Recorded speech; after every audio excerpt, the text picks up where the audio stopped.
Assalamualaikum warahmatullahi wabarakatuh. Selamat berjumpa kembali dengan saya pada pertemuan kita minggu ketiga ini. Pada pertemuan kali ini kita akan membahas mengenai sikap dan kepuasan kerja. Berikut kita akan melihat dan membahas satu persatu mulai dari apa itu sikap dan selanjutnya mengenai kepuasan kerja.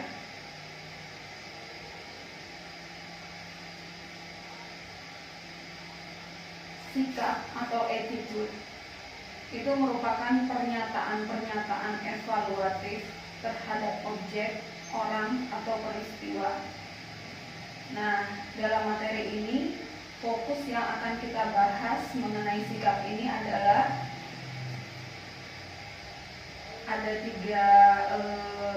ada beberapa mengenai apa saja komponen utama dari sikap, kemudian seberapa konsistenkah sikap itu, kemudian apakah perilaku itu selalu mengikuti sikap, apakah sikap kerja itu yang utama, kemudian bagaimana sikap karyawan yang dapat diukur.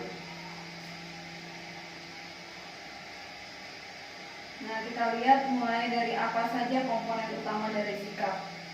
Nah, umumnya ada 3 komponen sikap, di mana komponen yang pertama adalah komponen kognitif, kemudian ada afektif, dan yang terakhir ada perilaku.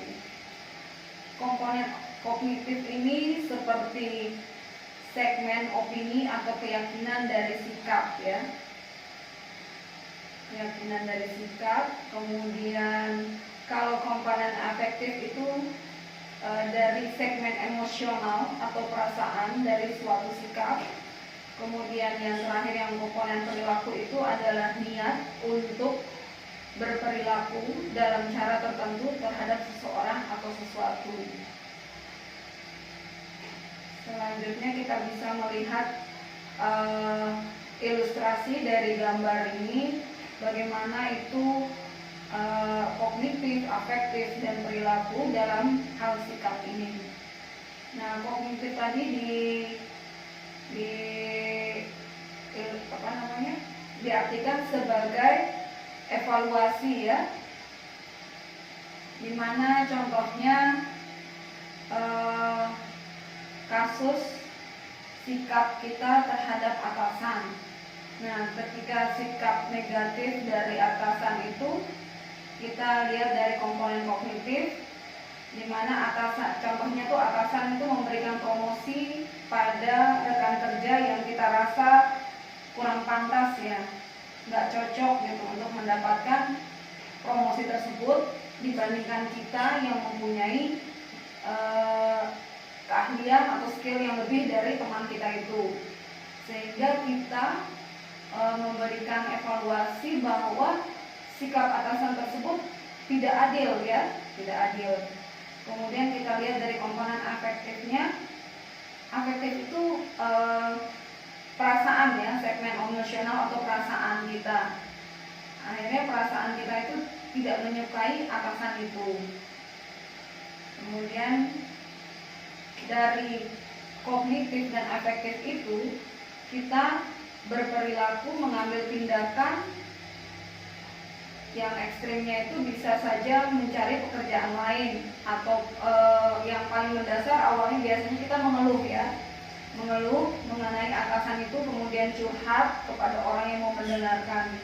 Dan lebih parahnya lagi ketika kita merasa sesuatu itu benar-benar sudah tidak bisa dikompromikan lagi, biasanya kita akan keluar dari organisasi tersebut atau perusahaan tersebut untuk mencari pekerjaan yang lain.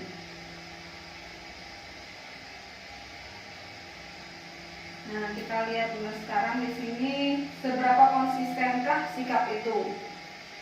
Nah, di sini ada teori ketidaksesuaian kognitif itu diungkapkan oleh Leon Festinger, di mana teori ini berusaha menjelaskan hubungan antara sikap dan perilaku. Ketidaksesuaian di sini berarti ketidakkonsistenan. Bentuknya adalah apapun tidaklah menyenangkan, dan bahwa individu akan berusaha mengurangi ketidaksesuaian itu. Oleh karena itu, individu akan mencari keadaan yang stabil di mana hanya ada sedikit ketidaksesuaian.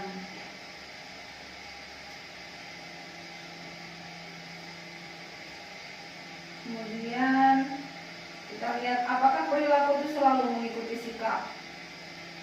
Ada dua variabel ya di sini yang menjawab pertanyaan tadi. Variabel pengait hubungan, sikap, dan perilaku yang paling kuat itu adalah pentingnya sikap, khususnya aksesibilitasnya, kemudian apakah ada tekanan-tekanan sosial di sekitarnya, di lingkungannya, kemudian apakah ada orang yang mempunyai pengalaman langsung dengan sikap tersebut.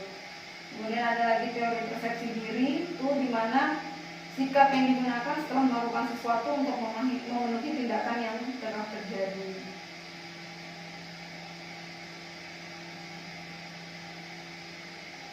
Apakah sikap kerja itu utama ya? Yang utama.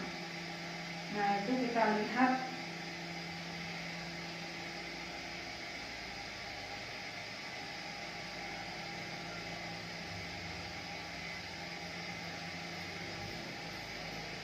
masing-masing dari kita itu memiliki ribuan sikap ya. Tidak bisa kita hitung ya. Jadi dari tiap manusia itu pasti punya ribuan sikap. Akan tetapi dalam perkuliahan kita mengenai perilaku organisasi ini, ilmu ini tidak berfokus pada sikap yang terkait pekerjaan, di mana fokusnya itu PO itu berfokus pada sikap yang terkait pekerjaan ya. Jadi di mana PO itu fokusnya pada kepuasan pekerjaan, kemudian keterlibatan pekerjaan, pemberian wewenang psikologis, dan komitmen organisasi. Kita lihat satu persatu. Nah, bagaimana dengan kepuasan kerja? Kepuasan kerja itu suatu perasaan positif tentang pekerjaan seseorang. Seseorang dengan tingkat kepuasan kerja yang tinggi itu memiliki perasaan-perasaan positif terkait dengan pekerjaannya itu ya. Sementara seseorang yang tidak puas akan memiliki perasaan-perasaan negatif tentang pekerjaan tersebut.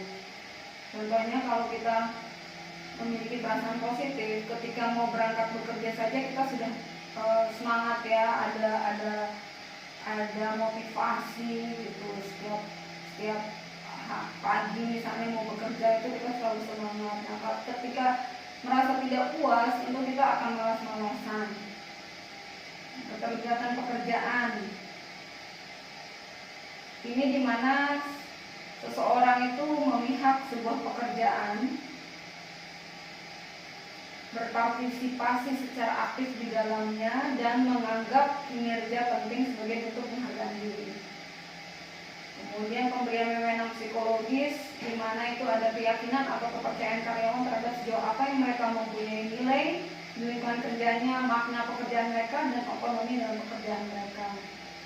Jadi secara psikologis juga kalau kita punya keyakinan, kepercayaan, dan merasa bahwa kerjaan kita ini mempunyai nilai di lingkungan kerja itu, kemudian mendapat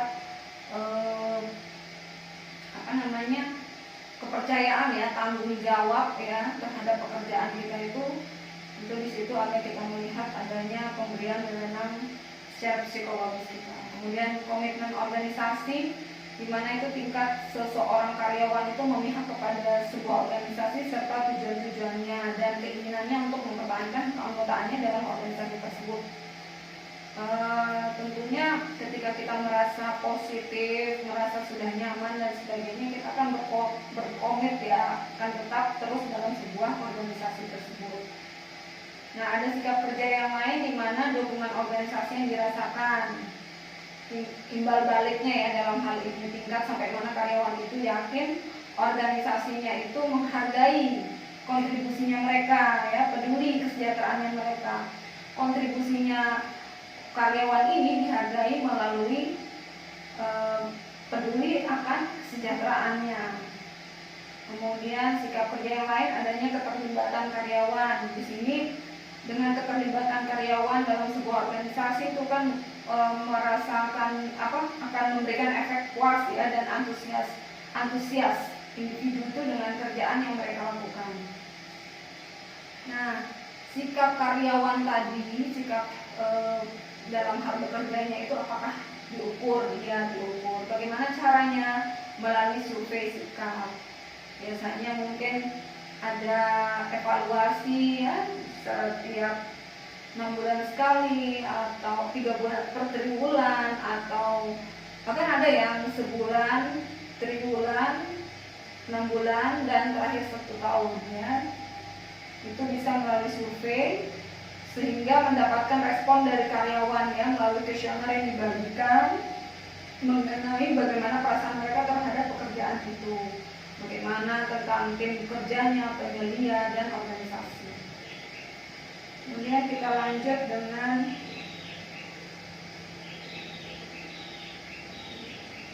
kepuasan kerja. Nah, kepuasan kerja itu merupakan perasaan positif ya tentang pekerjaan seseorang dari hasil evaluasi karakteristiknya atau sikapnya yang dimiliki oleh para pekerja itu tentang pekerjaan mereka ya, di mana hal tersebut merupakan hasil persepsi mereka tentang pekerjaan. Apakah mereka puas ya dengan sehari-hari gitu, terus kemudian perusahaannya bagaimana memberikan imbal balik kepada mereka ya, itu dinamakan dengan kepuasan kerja. Nah, untuk kepuasan kerja ini kita fokus membahas seberapa puas individu itu dengan pekerjaannya, kemudian apa yang memunculkan kepuasan kerja itu, kemudian bagaimana dampaknya atau pengaruh dari pekerja yang puas atau tidak puas terhadap lingkungan tempat kerjanya. Kita lihat di sini seberapa puas individu dengan pekerjaan mereka. Nah, rata-rata individu itu akan merasa puas dengan keseluruhan pekerjaan mereka, dengan kerjaan itu sendiri, serta dengan adanya pengawas dari rekan kerja mereka. Akan tetapi tidak dapat kita pungkiri, biasanya mereka cenderung juga tidak akan merasa puas dengan bayaran atau peluang promosi yang diberikan perusahaan. Nah, biasanya kita merasa nyaman dengan lingkungan dan sebagainya, akan tetapi di sisi lain organisasi atau perusahaan itu tidak mendukung dengan memberikan feedback ya, bayaran dari hasil kerjanya itu, dan tidak memberikan peluang promosi. Apa yang memunculkan kepuasan kerja? Nah, seperti tadi misalnya contohnya itu beberapa karyawan itu dipengaruhi untuk menyukai hampir semua hal. Nah, tidak semua dari kita ini bisa melakukan itu semua ya, tapi kita dituntut untuk melakukan semuanya. Nah, individu lain yang merasa tidak senang akan kemampuan kita itu, bahkan dalam pekerjaannya itu dia tampaknya yang sangat hebat, itu biasanya pasti ada yang tidak menyukai ya. Dan sebuah penelitian menunjukkan bahwa individu yang mempunyai kepribadian negatif, misalnya mereka yang cenderung galak, kritis, dan overthinking ya misalnya, itu biasanya kurang puas dengan pekerjaan mereka. Jadi dari hal yang tidak puas itu sehingga mereka menjadi orang yang galak, kemudian kritis, dan selalu berpikir negatif. Apa dampaknya atau pengaruh dari pekerjaan yang puas dan tidak puas itu terhadap tempat kerja, terhadap organisasi itu? Nah, ada pekerja yang menyukai pekerjaan mereka dan ada yang juga tidak menyukai pekerjaan mereka. Nah, yang tidak menyukai ini tapi tetap berada diam dalam satu organisasi itu saja, mungkin dia punya hal-hal lain ya, sehingga bisa jadi kalau dia mau keluar, tidak suka mau keluar, belum tentu dia bisa mendapatkan yang lebih baik dari pekerjaan yang sekarang. Itu salah satu pertimbangannya. Nah, kita di sini ada gambaran kerangka teoritis ya terhadap untuk memahami kerangka teoritis terhadap ketidakpuasan kerja. Di sini ada, kita lihat dari bawah ya, jika dia bernilai pasif itu biasanya dia mengabaikan pekerjaannya, kemudian kita lihat dari kesetiaannya. Kalau dia tidak setia, dia akan keluar ya, dia akan keluar. Tapi kalau dia seperti yang saya sampaikan tadi, kalau mungkin bisa jadi dia merasa belum tentu memiliki tempat, belum tentu akan mendapatkan pekerjaan seperti yang saat ini. Nah, itu dilihat dari kesetiaannya. Kemudian kalau yang pasti tadi itu bisa dari mengabaikan kemudian dia keluar. Nah, kalau kesetiaan tidak puas itu dilakukan dengan usaha yang aktif dan konstruktif ataupun tidak, ya, itu kemudian mempunyai aspirasi. Sini kita lihat, kalau keluar itu diungkapkan melalui perilaku yang ditujukan untuk meninggalkan organisasi, itu ekstrim. Kemudian aspirasi dia ungkapkan melalui usaha-usaha yang aktif dan konstruktif untuk memperbaiki kondisi. Nah, kalau kesetiaan itu diungkapkan secara aktif menunggu membaiknya kondisi. Jadi dia merasa kalau keluar mungkin belum tentu bisa mendapatkan yang lebih baik lagi, ya. Nah, yang ada yang pengabaian di sini, ketidakpuasannya itu diungkapkan dengan membiarkan kondisi menjadi lebih buruk. Jadi dia pasif, ya, dia biarin aja gitu kondisinya itu. Kepuasan kerja dan ketidakhadiran dalam bekerja itu akan berhubungan dengan hal-hal yang negatif. Tetapi hal tersebut berkisar antara sedang sampai lemah. Nah, sehingga karyawan tersebut biasanya cenderung berperilaku melalaikan pekerjaan.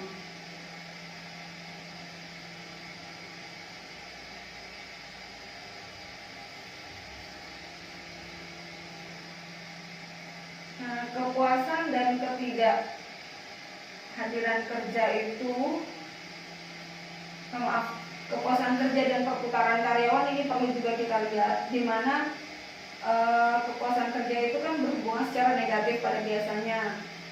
Nah, dengan perputaran karyawan itu akan biasanya menimbulkan ketidakpuasan.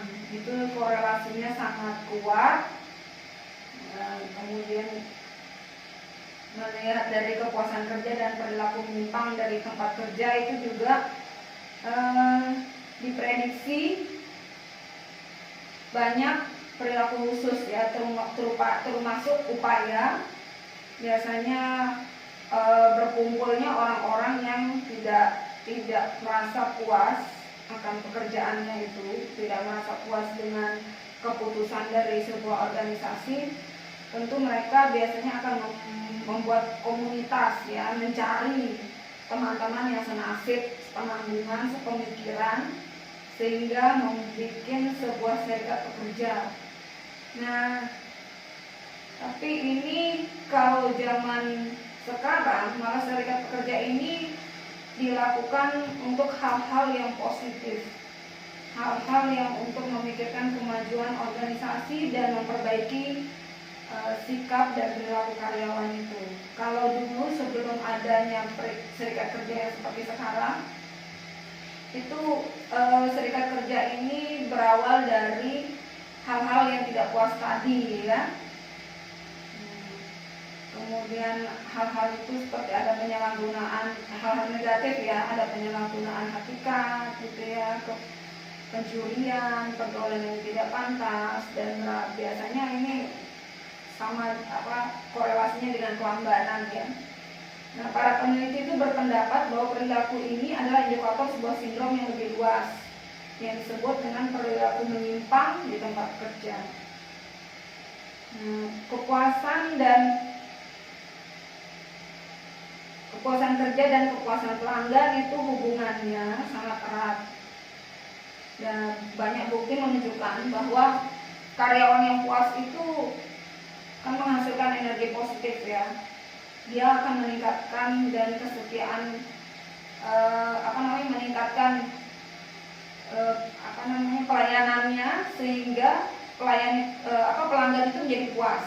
Pelanggan puas tentu akan menjadi setia, ya, setia dengan menggunakan jasa dari organisasi itu jika organisasi tersebut menjual jasa.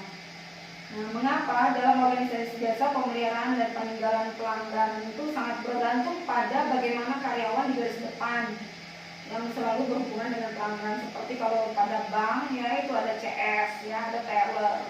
Di situ kan biasanya ada survei ya. Biasanya kalau kita ke CS di situ ada survei sekarang apakah Anda puas atau tidak puas dan sebagainya. Nah, karyawan yang cenderung lebih ramah, ceria dan responsif itu dihargai oleh para pelanggan. Karena karyawan yang puas tidak mudah pindah kerja, dan pelanggan kemungkinan besar menemui wajah-wajah yang familiar dan menerima layanan dari orang yang berpengalaman. Akan tetapi sebaliknya, pelanggan yang tidak puas itu bisa meningkatkan ketidakpuasan kerja seorang karyawan. Ya, jadi itu kebalikannya. Karyawan yang mempunyai hubungan tetap dengan pelanggan melaporkan bahwa pelanggan yang kasar, tidak mempertimbangkan orang lain atau menuntut dengan tidak masuk akal akan mempengaruhi kepuasan kerja karyawan. Sehingga karyawan kan tidak merasa nyaman ya dengan pelanggan yang kasar, yang tidak mau kompromi, yang egois ya, yang hanya mementingkan haknya mereka saja. Mungkin itu saja dari saya untuk pertemuan kali ini. Saya ucapkan terima kasih atas perhatiannya. Wassalamualaikum warahmatullahi wabarakatuh.